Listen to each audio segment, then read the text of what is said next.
Hello, नमस्कार मंडळी, कसे आहात? चला, रोजचा तोच तोच नाश्ता खाऊन कंटाळा आला असेल तर नवीन काहीतरी आपण ट्राय करूया.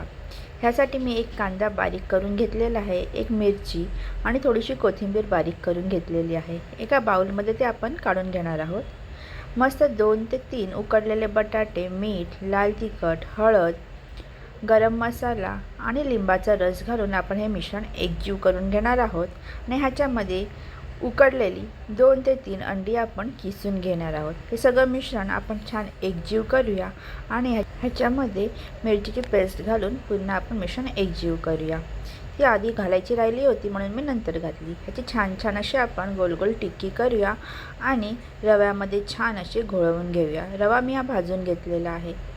पॅनमध्ये तेल गरम करूया आणि ही रवा लावलेली टिक्की छान अशी शॅलो फ्राय करून घेऊया. कशी वाटली रेसिपी नक्की सांगा. हा मस्त असा भरलेला स्टफ पराठा बघा कसा क्रिस्पी झाला आहे.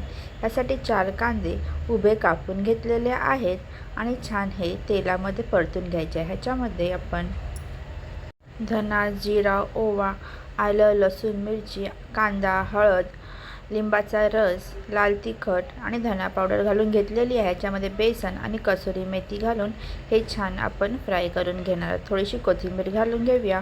मिश्रण थंड करूया आणि ह्याची एक पातळ पिठाची पोळी करून घेऊया. हे मिश्रण त्याच्यामध्ये स्टफ करूया आणि त्याच्यावरती दुसरी पोळी आपण ठेवूया आणि हे मिश्रण अशी पोळी लाटून झाल्यावर तिला कापून घेऊया. छान असे गोलाकार घेऊया आणि कांद्याच्या बिया, कोथिंबीर घालून हा पराठा छान असा क्रिस्पी होईपर्यंत फ्राय करून घेऊया, भाजून घेऊया. बघा कसा छान झाला आहे. नक्की ट्राय करा. कसला भारी दिसतोय बघा. चला, आता आपण रेड सॉस पास्ता बघूया. ह्यासाठी पॅनमध्ये तेल, लसूण, कांदा, टोमॅटो, मीठ घालून हे मिश्रण छान असं मऊसूत होईपर्यंत भाजून घेऊया. ह्याच्यामध्ये लाल तिखट, काळी मिरची घालून आपण ते मिक्सरला लावून घेऊया. पास्ता बॉईल करून घेऊया आणि पॅनमध्ये बटर घालून आपण हे मिश्रण त्याच्यामध्ये घालूया. त्यामध्ये टोमॅटो केचप, चिली फ्लेक्स, ऑरेगॅनो घालून छान असं मिक्स करूया आणि आपण उकडलेला पास्ता जो होता तो आपण ह्याच्यात घालूया.